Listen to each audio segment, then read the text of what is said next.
Assalamualaikum warahmatullahi wabarakatuh. Kembali lagi bersama saya Linda. Halo semuanya, apa kabar? Semoga kita selalu dalam lindungan Allah Subhanahu wa taala. Amin amin ya rabbal alamin. Guys, di zaman sekarang siapa di sini yang sehari-harinya tidak lepas dari gawai? Mulai dari bangun tidur sampai mau tidur lagi, mata kita selalu menatap layar, baik menonton video, mendengarkan musik, membaca berita, atau sekedar berselancar di media sosial. Nah, kita generasi Z memang lahir dan tumbuh di tengah derasnya arus teknologi.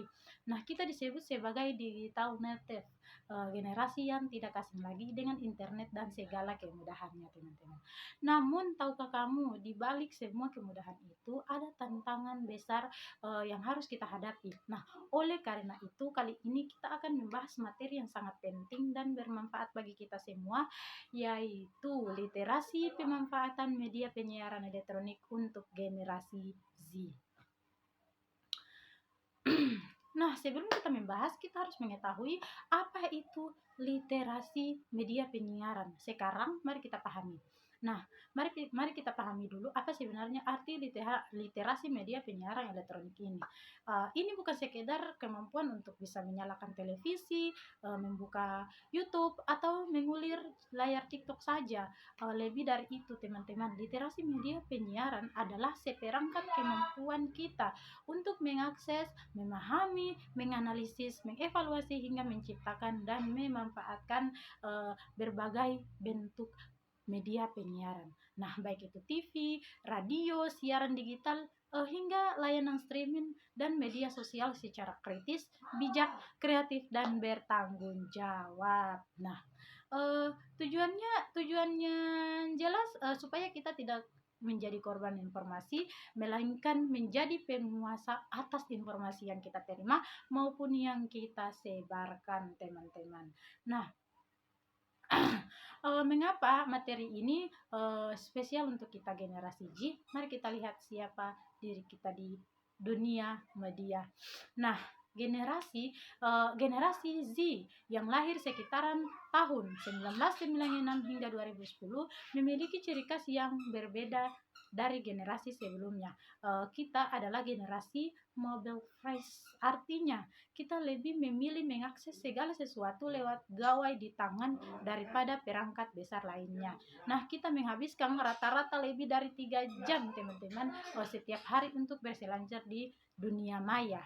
Nah, kita lebih menyukai konten yang pendek, padat, visual, dan bisa ditonton kapan saja sesuai keinginan kita.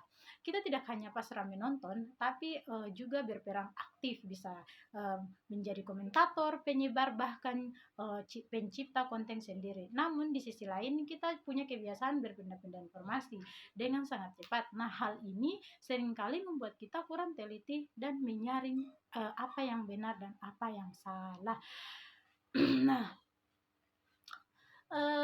lalu bagaimana cara kita memanfaatkan media penyiaran ini dengan benar?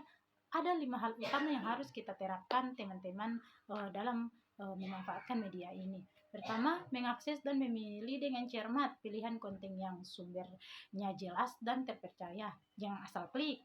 Pastikan tontonan atau bacaan itu sesuai dengan usia, nilai-nilai kebaikan, dan kebutuhan kita, baik untuk belajar maupun hiburan yang sehat. Kemudian kedua, memahami dan menganalisis pesan. Belajarlah membedakan mana fakta dan mana sekedar opini, mana berita yang sesungguhnya dan mana iklan yang disamarkan. Pahami pula bagaimana algoritma media bekerja, menyajikan konten kepada kita. Nah, supaya kita tidak terjebak dalam satu dunia informasi yang sempit saja.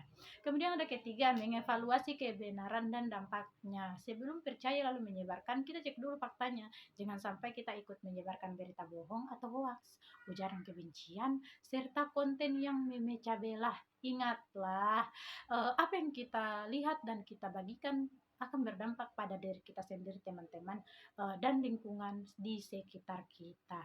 Kemudian keempat, menciptakan dan berbagi secara bertanggung jawab. Karena kita juga bisa menjadi kreator, maka buatlah karya yang positif, kreatif, dan menghormati etika serta hak cipta yang lain. Jaga selalu kesopanan saat berkomentar dan berinteraksi. Ingat, jejak yang kita tinggalkan di dunia maya bisa dicatat selamanya. Kemudian kelima, memanfaatkan untuk kemajuan diri dan masyarakat. Jadikan media penyiaran sebagai sarana belajar keahlian baru, menggali bakat, mendukung kewirausahaan, serta menyalurkan hal-hal positif demi kemajuan bangsa dan budaya kita sendiri.